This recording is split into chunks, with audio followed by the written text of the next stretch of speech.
Unlike lozenges or gum, Xylimelts for dry mouth are slow-release oral adhering discs with a natural adhesive backing that sticks to your gums or teeth, allowing 500 milligrams of xylitol and an oral lubricant to coat and soothe your mouth day or night, even while sleeping. Here's how to use Xylimelts oral adhering discs. Each Xylimelts disc has a white side and a tan dimpled side. The white side contains xylitol and an oral lubricant, while the tan dimpled side contains a natural adhesive. Use your fingers or tongue to place a Xylimelts disc on your gums beside a molar, upper or lower, with the white side facing your cheek and the tan adhesive side against your gums or a tooth or both. Once you get the disc to a comfortable spot, don't push on it with your finger or touch it with your tongue. It needs to be still and not touched or pushed on for 10 seconds for the adhesion to begin.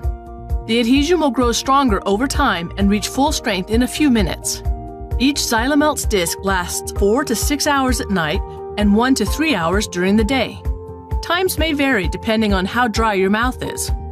Xylimelts discs have no effect on talking or appearance and can be used while eating or drinking. To remove the disc before it fully dissolves, gently remove it with your finger. Following these usage guidelines will help you quickly get the full benefits of Xylimelts oral adhering discs.